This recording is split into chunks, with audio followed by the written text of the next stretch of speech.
Daily Trust News Center. This is the News Hour. Tonight on News Hour, bandits attack Maru local government area of Zamfara state, kill 3. Police parade killer of 58-year-old woman murdered in Gombe state. Kano State Governor presents 358 billion naira 2024 budget to House of Assembly. And away from Nigeria, Israeli forces kill 4 Palestinians in occupied West Bank. Hello and welcome to the News Hour on Trust TV. I am Ayuba Ila. Thanks for joining. We begin with security matters. Bandits have attacked the Nasarawa area in Maru town, the headquarters of Maru local government area of Zamfara state. The bandits in large numbers stormed the area in the early hours of Friday, shooting sporadically to scare residents. Reports say the troops of Operation Hadarin Daji responded swiftly to a distress call by residents and engaged the terrorists in a heavy gun duel that lasted for over 2 hours. 3 persons were reportedly killed, including an aged man identified as Malam Isa. On Thursday, the defense headquarters said the troops have eliminated more than 100 terrorists in airstrikes carried out by the Nigerian Air Force on the border between Niger and Zamfara state. We now have joining us live for updates, Yushao Adamu, our correspondent there. Thank you so much for joining us on the News Hour tonight. Thank you, Malayu. All right. So, Yushao, what else can you tell us about this recent attack so far? Well, the Maru is gradually becoming a battleground between bandits and security agencies, particularly within this week. You know, this is the second attack within this week. The first was on Tuesday. They attacked the palace of the emir, and today they returned and attempted to also attack the palace. But many people are linking this persistent attack to the change of leadership. People that are following the activities that is happening there can attest to this, because sometimes in June 2019, the people of Maru staged a peaceful protest accusing the then Emir Alhaji Abubakar Chika and district head of Kanoma Alhaji Lawal Ahmad of being involved in the activities of banditry and cattle rustling. Following their protest, the then governor of Zamfara state constituted a high-powered committee headed by the former Inspector General of Police, Alhaji MD Abubakar. And at the end of its investigation, the committee found the duo of Emir and the then Emir and former district head of Kanoma wanting. That's what led to their removal. So at that time, the bandits show their sympathy to the former Emir. And that is why many people are linking this persistent attack to that event. And what people are after now is the deployment of many security personnel to the area. Because presently there is a base of soldiers that are direct opposite to the Federal College of Education, Maru.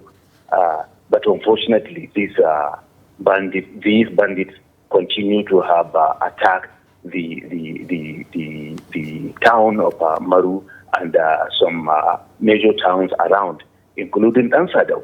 Even Dansadao was attacked a day before the first attack. So people are very much concerned about the recent development, and they are calling on government to deploy more security personnel to the area so that they can stop this series of attacks. All right. Well, Yushao Adamu, thank you so much for joining us on the News Hour and for the update. We'll keep tab on this information. Thank you so much. All right.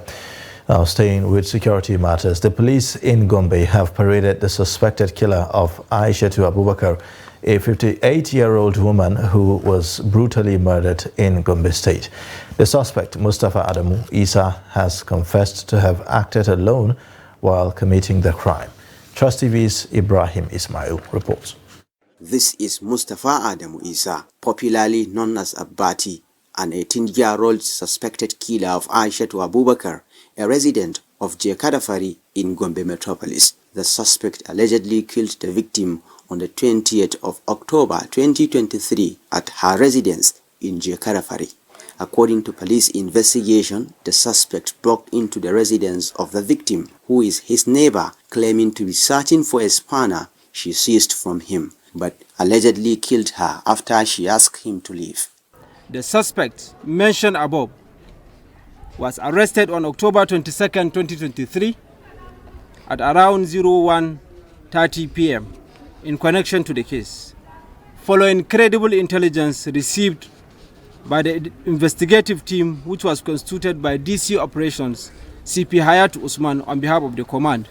The 18-year-old, who initially mentioned one Idris Abubakar as his accomplice, later confessed to committing the crime alone. I really regretted my actions. I couldn't sleep since the incident happened. I am seeking for Allah's guidance. The command also arrested 8 other suspects over alleged kidnapping, culpable homicide, armed robbery, among others. According to the police, all the suspects will be charged to court. Ibrahim Ismail, Trust TV News, Gombe. In a similar vein, police in Rivers State paraded a 24-year-old man, Damien Okoligwe, for the alleged murder and harvesting of organ of his girlfriend, Justina Otwene, aged 20 years old and 300 level biochemistry student of University of Port Harcourt. Lukam Abiodun reports that family of the deceased demands justice for the late Justina. The report. Briefing journalists at the police headquarters, Moscow in Port Harcourt, Commissioner of Police in Rivers State, Emeka Nwoye, said operatives of Ozuoba Division received a complaint from neighbors of a very unpleasant odor, and upon arrival, detectives discovered that the suspect had killed the deceased and dismembered her body. Back to the station and in the search of the fleeing suspect, who happens to be the boyfriend of the deceased, one Damien Okoligwe, male, 24 years, a petrochemical engineer and 400 level student of Uniport, and the boyfriend of the victim, also an occupant of the house. Now the prime suspect was traced. The suspect, Damien Okoligwe, in an interview denied killing the deceased, Justina Nkang. Family member of late Justina Nkang is demanding justice. It's not, I did not pack the body. It's not inside the Ghana mosque, it's inside the big bag. And I did not do anything. I just carried the body like that and put on the wheelbarrow. But I now left and then came back. It's me. I was trying to dispose it because I thought anybody that see this thing now will not blame it on me. After the training in the office where she was attached to on Friday, she was expected to come back home. But unfortunately, we didn't see her come back home. The story we got was that she was to attend the friend's party before coming back home. The friend later was the one who alerted the elder brother, that she didn't see her friend at the party. The police commissioner said investigation is in progress at the State Criminal Investigation Department, advising young ladies to be cautious and careful in any form of relationship with the opposite sex. The Nigerian Drug Law Enforcement Agency says it is on a mission to crack down on drug dealers and users in Katsina State. But despite increase in arrests, both number of dealers and users is on the rise. Jamilu Mabai takes us on a journey through the streets of Katsina as the NDLEA battles the rising usage of cannabis sativa in the state. The report. These are men from the Nigerian Drug Law Enforcement Agency, NDLEA, patrolling the streets of Katsina Metropolis in search of drug dealers and users. Not long enough, they make their first catch.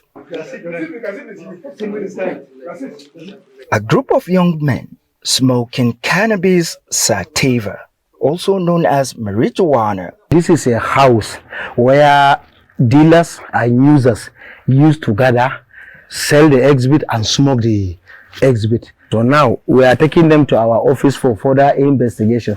Whenever we get there, we investigate and remove the dealers and users among them. Katsina State has been actively combating substance abuse for many years, with a reported 15% usage rate of marijuana. Look at the age of the victims. It's just between 19, 18, 20. Experts believe that youth restiveness and unemployment are significant contributing factors. High rate of youth restiveness and unemployment in the state.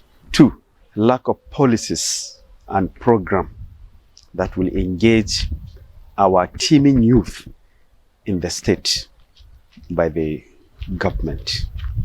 3, it is all about judiciary, because you can arrest a dealer today and see him tomorrow.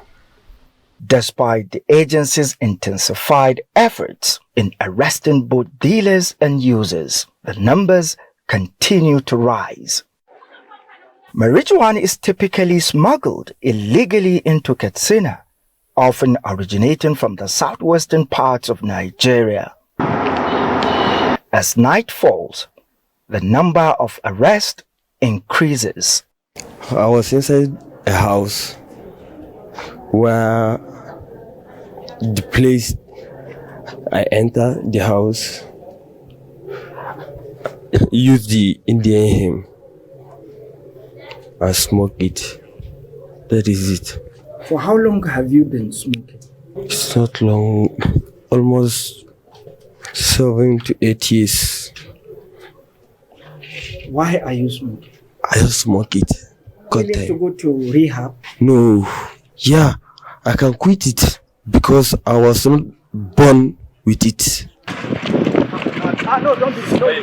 Experts emphasize that both the judiciary and the community members have crucial roles to play in putting an end to the marijuana smoking in Katsina. Jamilu Mobay, Trust TV News, Katsina. Now, on political matters, as Nigerians continue to react to Thursday's ruling of the Supreme Court, the Speaker of the House of Representatives, Tajuddin Abbas, has urged members of the opposition to accept defeat and wait for their turn. The Speaker was among visitors to the presidential villa to congratulate President Bola Tinubu for the verdict, which affirmed him as the winner of the 2023 presidential election. Kende Amodu reports. The response to the Supreme Court judgment has been loud. The voices of celebration by members of the ruling All Progressive Congress have not drowned out the sounds of protest from followers of the opposition. It is not surprising that all those coming to the presidential villa are celebrating and are pointing out that the litigation process has come to an end.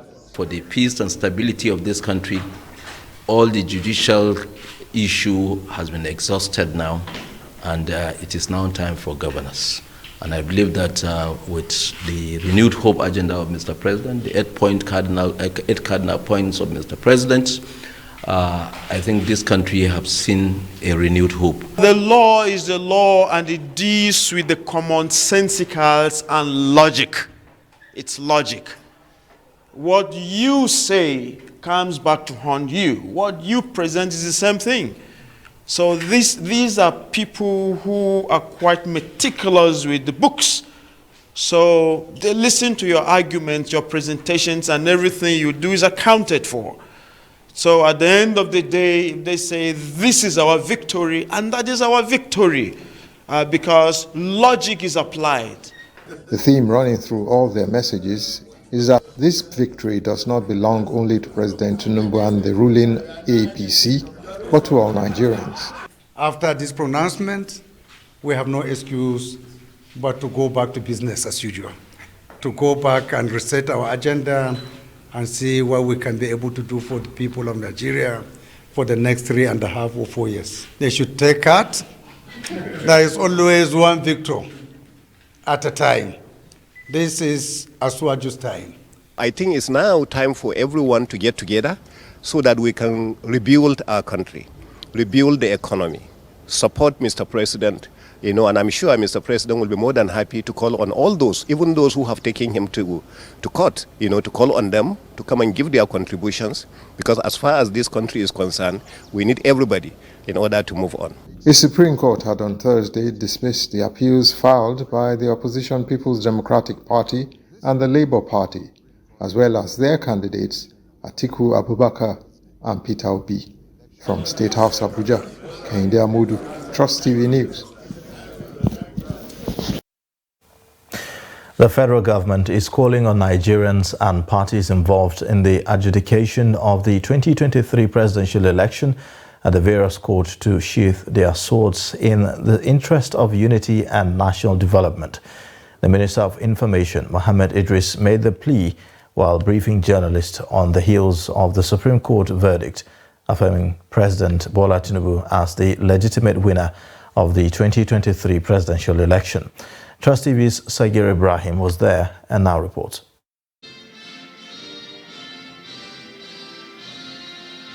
The minister, during his address, noted that Nigeria currently faces numerous challenges and called for support from across board to help revive the economy and other issues. Now that the legal contest regarding the outcome of the presidential election is now behind us, it is time for all of us to come together and move forward into a season of governing that is without any form of distraction. Ladies and gentlemen, these are indeed challenging economic times, not just for Nigeria, but also for many countries around the world. And all hands must be on deck to tackle the challenges confronting us. He also cautioned citizens to avoid heating up the polity through insightful statements.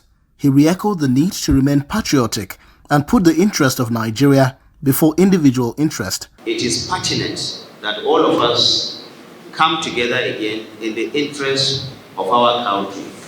If we continue to hate the polity, if we continue to give Nigerians messages that appear not to be in the direction of uniting them, that is not going to be helpful for the country that we all desire. He emphasized the need for subnational units such as state and the local government to key into the vision of the federal government for maximum results.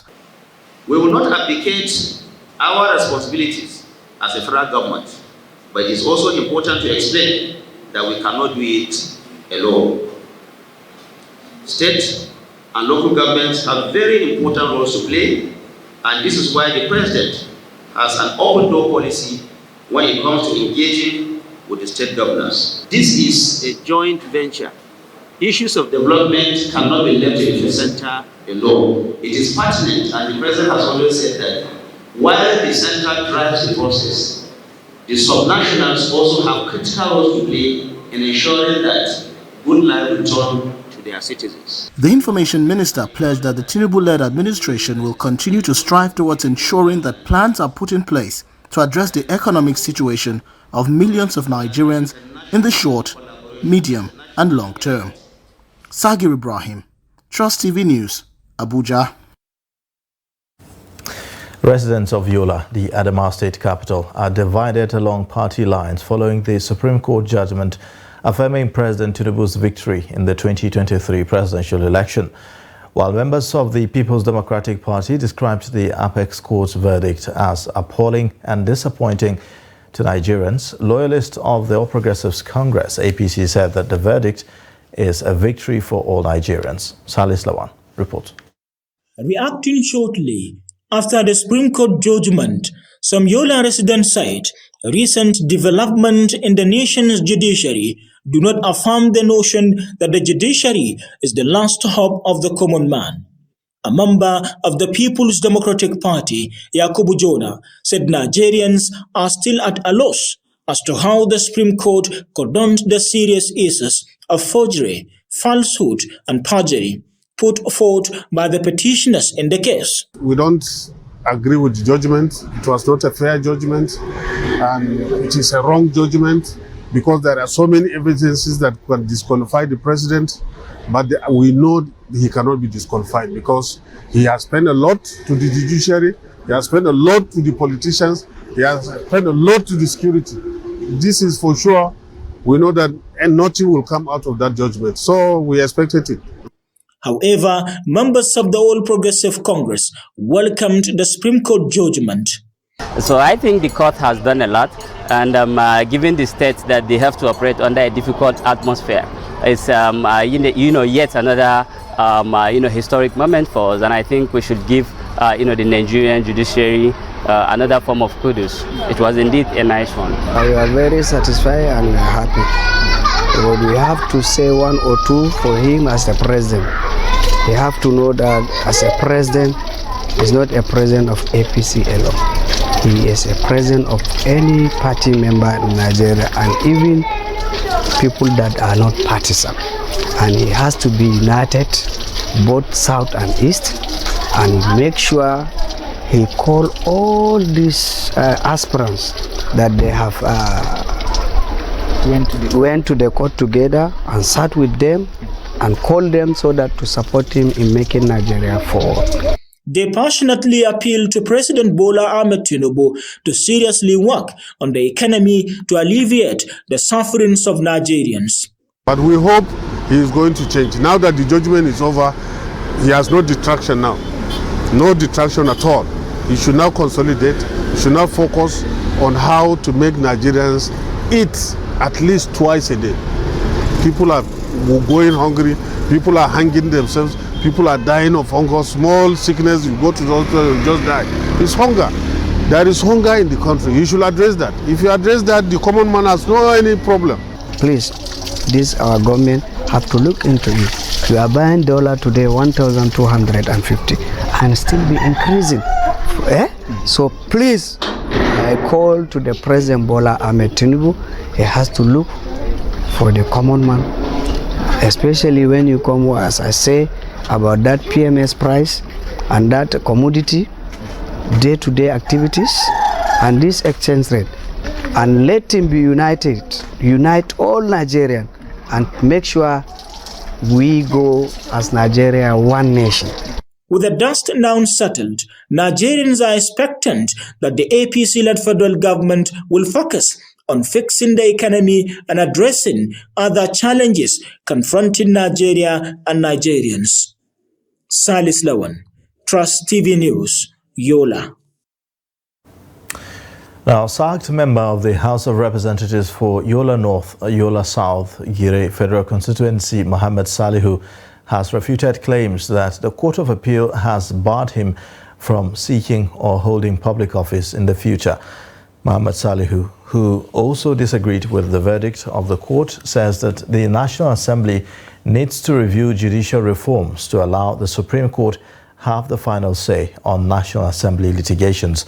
Reflecting on the judgment, the former lawmaker called on the police to investigate claims of forgery to ascertain the facts of the matter and mitigate misinformation. Again, the Court of Appeal refused to follow the Supreme Court judgment in Oyetola versus INEC in 2023. Ordinarily, from the above observations, Mr. Mohammed Salihu would have lodged an appeal at the Supreme Court if the 1999 Constitution permitted that, but unfortunately, he cannot seek redress at the Supreme Court. Therefore, we call on the National Assembly to set the machinery in motion to amend the Constitution to allow appeals in all election matters to end at the Supreme Court. Our confidence in the judiciary remains firm, but from the above observations in this judgment, it is clear that the Court of Appeal should not be allowed to be the final Court of Appeal in this kind of sensitive matters that has to do with the legitimate mandate of the people. To correct some wrong impressions that Mr. Mohammed Salihu was convicted or that he will not hold any public office again. No, Mr. Mohammed Salihu has not been convicted by the Court of Appeal, and the Court of Appeal did not bar him from holding any public office. This was an election matter and not a criminal case. You're watching the News Hour on Trust TV. Coming up shortly, we'll take a look at how school fees hike ignite withdrawal of school pupils in Borno. Details and more after the break. As a demonstration of its commitment to provide sustained access to basic healthcare for all Nigerians, the Federal Government of Nigeria, through the National Primary Healthcare Development Agency (NPHCDA), has established the Basic Healthcare Provision Fund (BHCPF). The Basic Healthcare Provision Fund is designed to deploy operations fund directly to primary healthcare facilities in every political ward nationwide to ensure the availability of quality PHC services to all Nigerians, irrespective of where they live or work. The Basic Healthcare Provision Fund guarantees 24 hours availability of midwives, other health workers, and health supplies in at least one PHC in every political ward. Ask from your local government health department for the BHCPF PHC in your ward to get more information and benefit from the services. Think access to healthcare for all. Think universal health coverage. Think Basic Healthcare Provision Fund. This message is from the Federal Ministry of Health and National Primary Healthcare Development Agency (NPHCDA). For further inquiries, call the NPHCDA toll-free number 7722 or visit www.nphcda.gov.ng. You are aware that some of your political opponents have alluded to your tenure in Ondo as something that was not democratic. Of course, in big society, everybody cannot like you. There will be those who are undermining you and saying, even if you did the best of your performance, what you have done is to say you have satisfied your creator and the people. I bet you, in my memoirs, if I show you what General Babangida wrote when he visited us, was more than enough to prove that those people talking, they can talk, because you can't lie to him. And I knew, because when I now went into full political activities, if I had been bad to them, they would never have allowed me.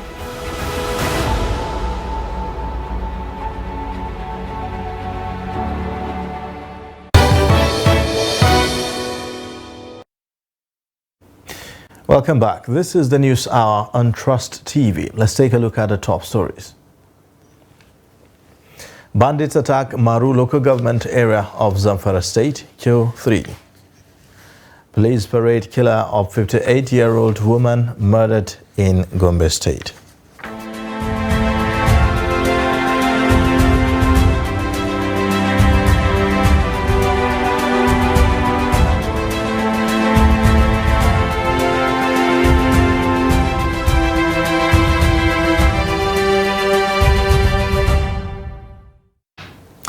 Now, entrepreneurs in Jigawa State say that they are struggling to pay their workers as a result of the harsh economy and occasioned by surging prices.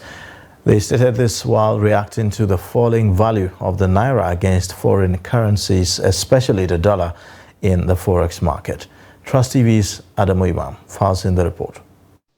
Some business operators told Trust TV that small and medium enterprises are surviving the economic onslaught brought by the government's economic reforms through a systematic approach. They identified diminishing capital as one of the factors contributing to the harsh business environment in the country. Economic issues, our business has not been flowing the way it's normally been. So as you can see before, if you come here, you come and see that we are doing a lot of work, but some days now, things have not been functioning the way it's supposed to be. Like I run the restaurants, and I know it's not easy. Like I mean, before boy left, we were buying things like, for instance, rice at 30-something thousand. Now it's like 60,000. Look at the fuel and everything. Like it's been really hard. All like other business, you can't just like the restaurant business, you can't just wake up and start increasing prices of food every day. You just get, so sometimes we run at loss, but then you just have to keep the business going. According to them, they cannot maintain their workers' monthly obligations with the rising cost of food items in the market. I have workers working here and I'm paying them, but due to the economic issue, we are not coping with them. We have to be doing percentage You pay based on percentage. You do, you get. You don't have, you don't have. Because we have some family people, they can't wait until like end of the month. They have other, so this guy will get to pay them. Others can prefer us paying them monthly, others weekly. So They, however, urge the authorities to explore ways of addressing the Naira's free fall as well as other economic challenges in order to stabilize the economy. Adami Imam, Trust TV News, Jigawa. Elsewhere, the economic hardship experienced in the country has forced some Nigerians to withdraw their awards from school following an increment in fees.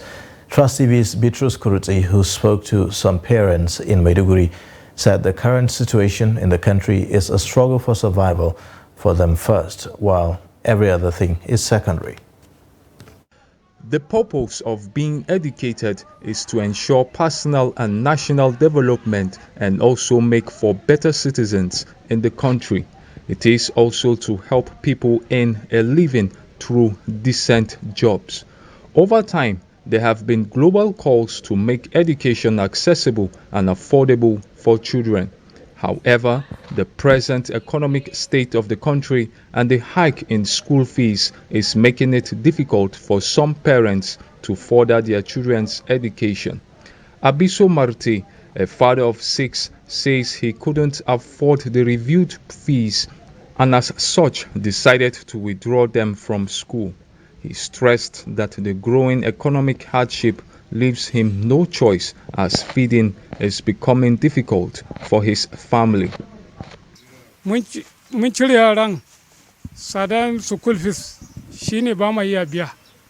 had to withdraw them from school because of the high cost of school fees. We can't pay it. We used the money to feed, and food commodities are very expensive now. They will learn handwork for now until things get better. I have 2 children who are now staying at home. They cannot even go to public school because of the high cost of living. This sort of palliative they are doing is not even affecting. It's not going direct to the parents. What are they doing to reduce the school fees of the children? It will increase the dropout of our children out of school. We cannot even feed them. Talk less of taking them to school. Ina da yara ne wanda suke makaranta su guda 6 ne. To school fees nasu ya je 20-something,000 kaga 20-something. Their school fees rose from 20,000 naira to over 30,000 naira. So I have to suspend their education for now because I don't make such kind of money at work. The situation is also similar in some unity schools in the country, as some parents admitted that they could not enroll their wards due to the hike of fees. Abiso and other parents are hoping that one day the economy will change for good to enable their children return to school and have a better future. Bitrus Kuruti, Trust TV News, Maiduguri.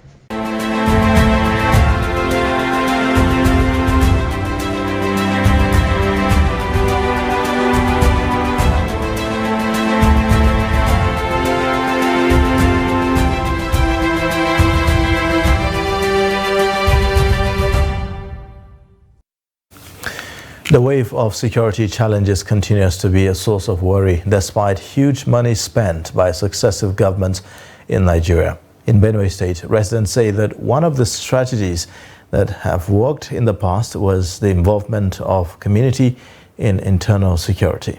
Jimmy Azandi reports.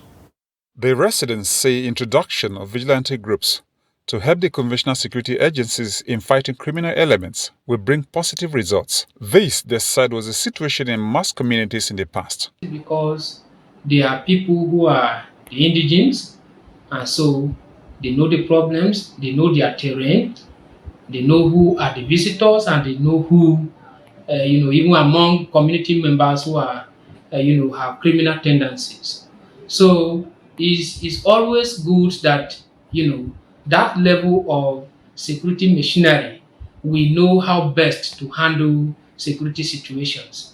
And this will be more effective if they work hand in hand with the conventional security. You can't just send somebody else to come and fish out a criminal in your area. Definitely, if the person comes, the people in the environment may either hide the person up or the person will run and hide it up. The people that are choosing within the same community who are the vigilante will do the job better. Why? Because they know them, they know who, they know where they can hide, and they know how and when they can arrest them. Some residents said a thorough recruitment process is required to bring the right people on board. But you see, in our state, you discover maybe because they are not well taken care of in terms of monthly stipends or salary, as the case may be, they turn to be they sometimes become nuisance in our communities.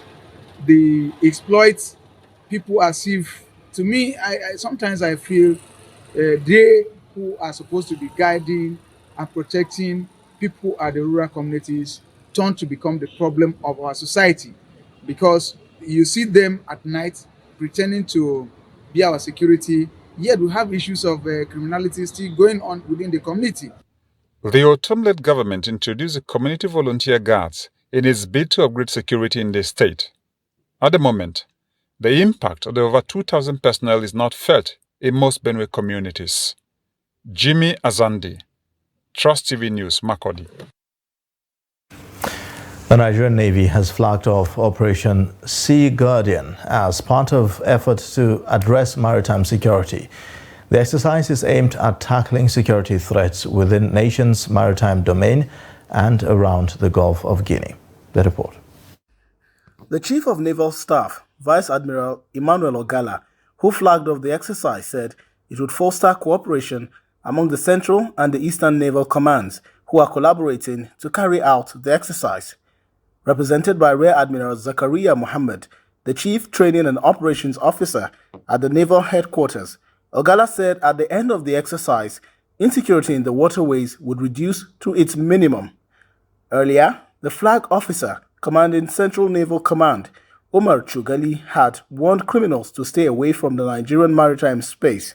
The call to them is that zero tolerance to piracy, sea robbery, crude oil theft, and any other activity that is making the maritime environment unsafe.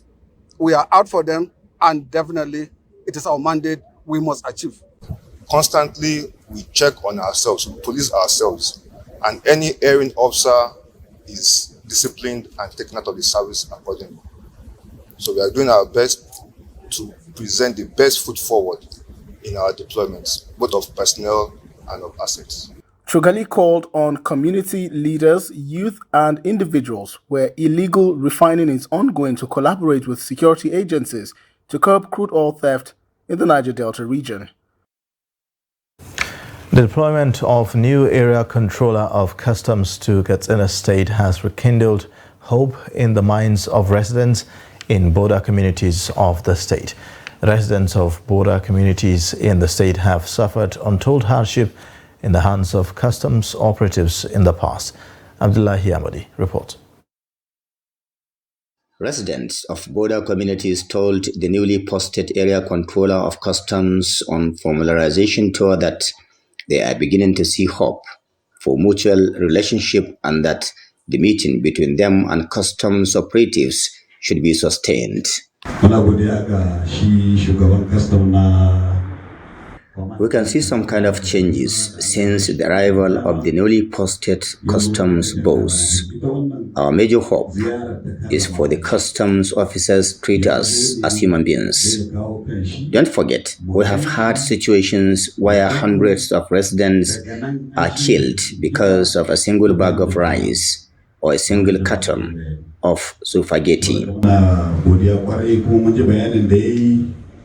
The newly posted customs boss to Katsina State, Abubakar Umar, while addressing the border communities of Jibia Ramaji, Birnin Kuka, and Dankama, said his stay in the state will change the sour relationship between them and residents. The controller said the era of harassment and intimidations by customs personnel is over, calling on the border communities to assist in fine-tuning the relationship to bring peace and development to Katsina and Nigeria as a whole. He said ensuring peace, functional synergy between the customs officers and residents of border communities is key, besides revenue generation among its constitutional mandates. We are not in Katsina State to jeopardize or to block their economic activities, but rather to open it. You understand? To refresh and then so they can pick up. So we made them know that the agricultural products can move to anywhere within the state. What we don't want is for them to move it across. That's why there's border closure.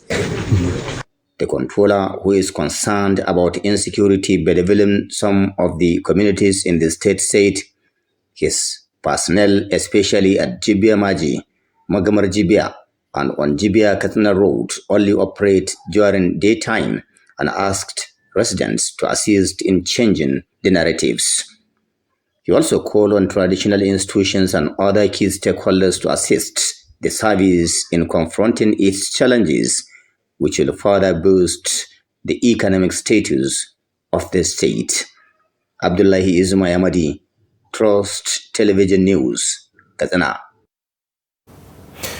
Experts in Nigeria's town planning sector have said that with the threats of flooding across most states of the Federation, there is a need for an all-inclusive approach to address the menace that is threatening cities and real estate investments in the country. They stated this on the sidelines of the National Conference of the Nigerian Institute of Town Planners held in Asaba, Delta State capital. Trust TV's Jonathan Awanyai has more. Following the devastating effect of flooding in some parts of the country, experts urge government at all levels to enforce the law prohibiting the erection of structures along flood plains, adding that if people avoid erosion-prone areas, the global epidemic will be avoided. They opine that proactive measures should be put in place to battle challenges resulting from flooding in the country. Benue River Niger, let me be specific. If you go to Adamawa, the River Benue, the first incept of rainfall, you discover that the whole river will be what? Filled up because it is highly silted. We need to dredge our major rivers. Forget about the dams. Even our own local dams that we have, all of them are almost filled up with silt. As the government or inquire from the planning authority, is there any drainage path within that area? What is the master plan? So that one will be able to guide you that that place you should build or you should not build. Then at the same time, when you are constructing your drainage, you should be able to channel it to the government drainage system so that the idea of water being stagnant in your area will not occur. To come up with a detailed plan for the cities on how to accommodate the excess water from rainfall. The way to do it is either to have conservation sites or to have large drainages that will convey the flood water from the city to the sea. You buy land, the first place to go is either to go to Ministry of Physical Planning. Let them chart that land for you, the survey plan, and tell you the status of the land. By that, you'll be guided whether to buy the land or not. The flooding issue, normally it is human activities that have caused most of these things. The way we relate with the environment matters so much. By inculcating urban green economy into the concept of addressing most of these issues, the issue of flooding will be drastically reduced. According to them, effective town planning remains an important tool in mitigating the challenges of flooding. Jonathan Awanyai, Trust TV News, Asaba. Now, an informal university of tea exists in Zamfara State alongside formal universities that are known to be citadel of learning. At this university, there's no strike, no assignment, and no lectures, just tea and some other delicacies on the menu. Yushao Adam tells us more.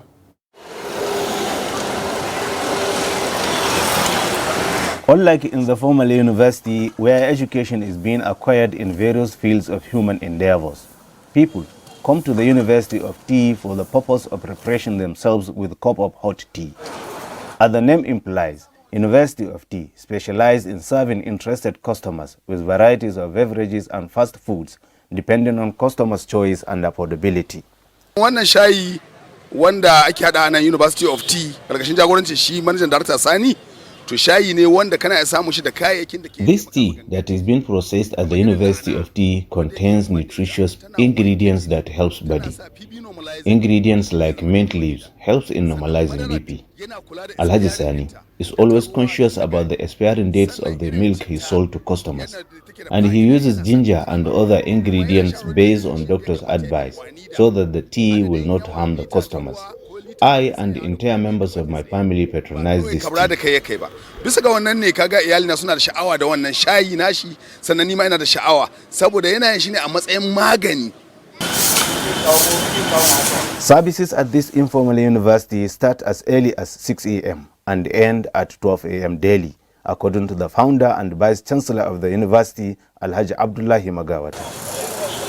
Approximately a total of 200 to 250 customers visit this university on daily basis, except on weekend days, where only 100 to 150 persons are said to be patronizing this institution for refreshment. It is said that at least 15 to 25 crates of eggs and 15 cartons of noodles are sold to customers at this institution every day.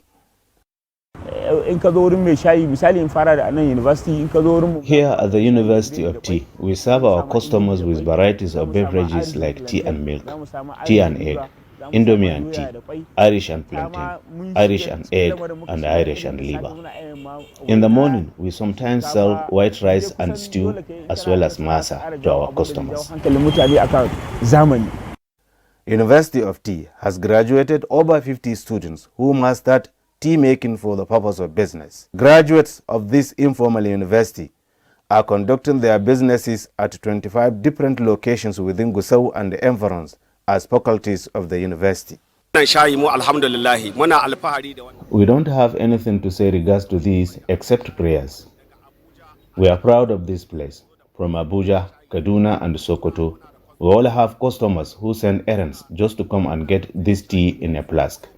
At least I have spent 17 years taking tea here.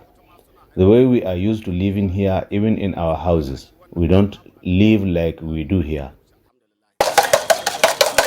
It has been estimated that a total of 25 staff of the university are earning their living at this informal institution, while about 30 of others get theirs at its affiliates across the state metropolis.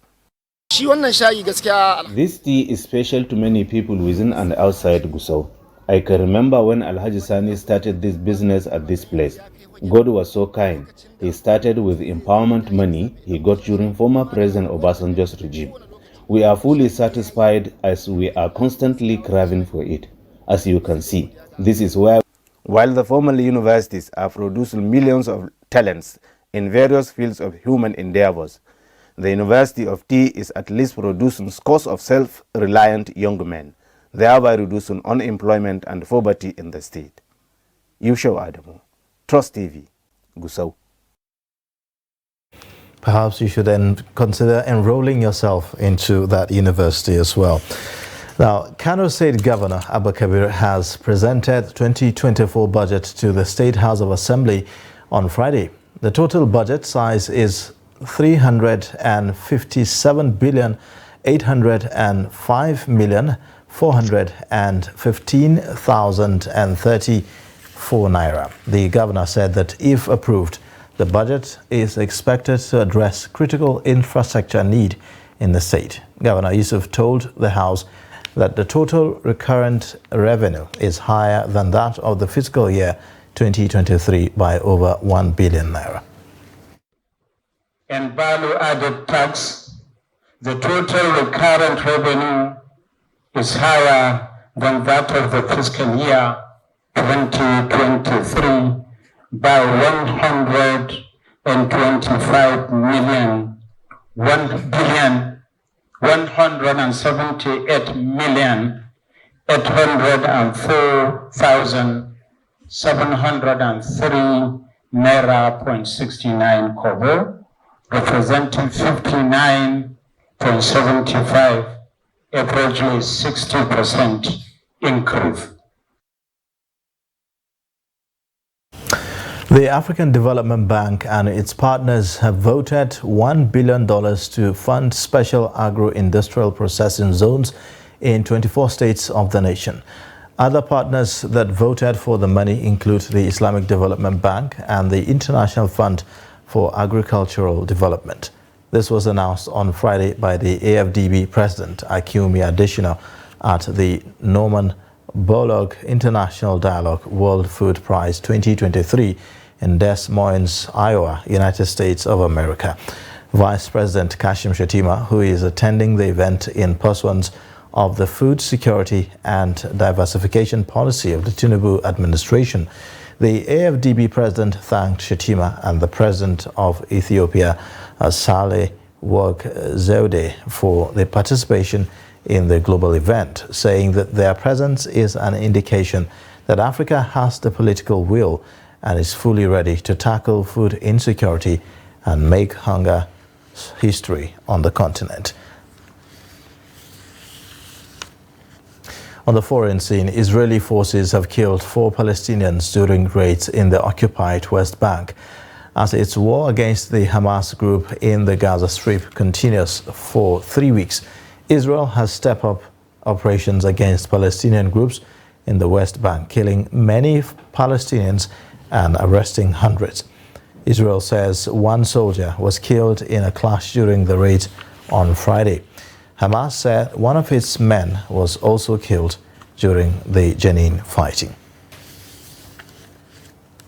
At least 27 people have been killed after Hurricane Otis, one of the most powerful storms to ever hit Mexico, struck the Pacific Beach resort of Acapulco. Otis, with winds of 270 kilometers per hour, ripped roofs from homes and hotels, tore trees from the ground, and largely cut off communication and road links with the region.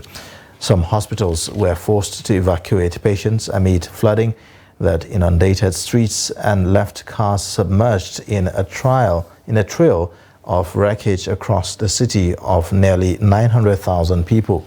Many of those killed were swept away in the overflowing rivers, according to authorities. 4 people remain missing. The government has not said how many were injured, but has declared a state of emergency in the region.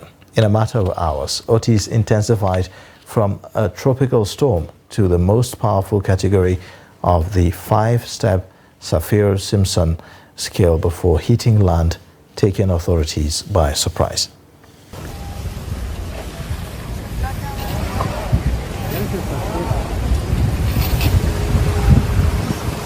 Estaban las albercas bien bonitas. Mira cómo están. Let's now take a look at some sports updates put together by Adeni Ajishafe.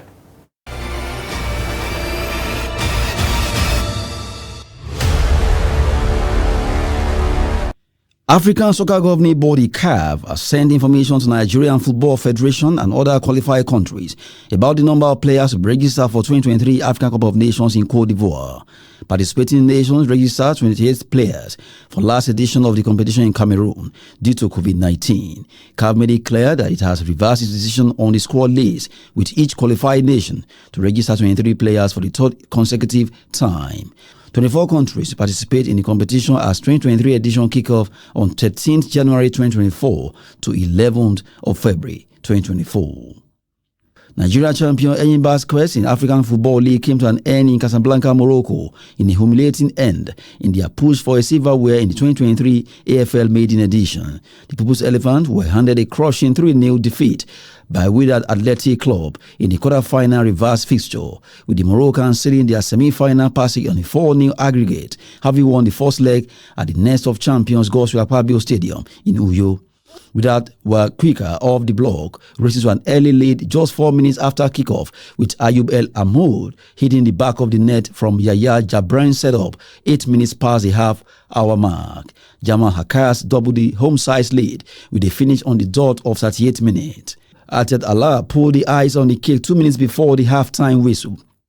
as Wydad took a commanding 3-0 into the break, turning out late for Finidi George men, who equally beat the CAF Champions League a painful bye in the preliminary stage following a 4-3 aggregate defeat by Al Benghazi of Libya.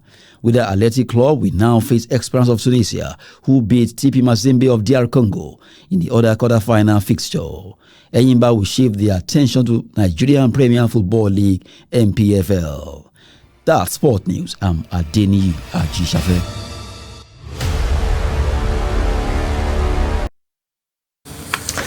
And with that, we wrap up the news hour for tonight. In case you've missed, you can always catch up across all our social media platforms and also on our YouTube live stream. I am Ayuba Ilya. Thanks for watching. Bye for now.